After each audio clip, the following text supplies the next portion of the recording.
nimekutana na idadi kubwa ya wanaume ambao wako kwenye umri kuanzia miaka 25 mpaka 30 ambao hawajawahi kukutana na mgonjwa wa tezi dume ama ndugu yake hajawahi kuugua changamoto ya tezi dume.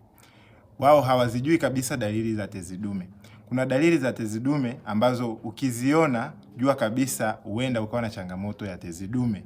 Dalili ya kwanza ni kukojoa mara kwa mara hasa nyakati za usiku. Na dalili ya pili ni mwanaume anakuwa anatumia nguvu kubwa sana kutoa mkojo, anahangaika mno kutoa mkojo. Na dalili nyingine unakuta anatoa mkojo ambao hauna pressure, hauna kasi, unakuwa una pressure kidogo sana. Na dalili nyingine anakuwa anasikia maumivu wakati wa kukojoa. Sasa kama unapitia dalili hizi ambazo nimezisema hapa, basi uko kwenye hatari kubwa, huenda ukawa na changamoto ya tezi dume.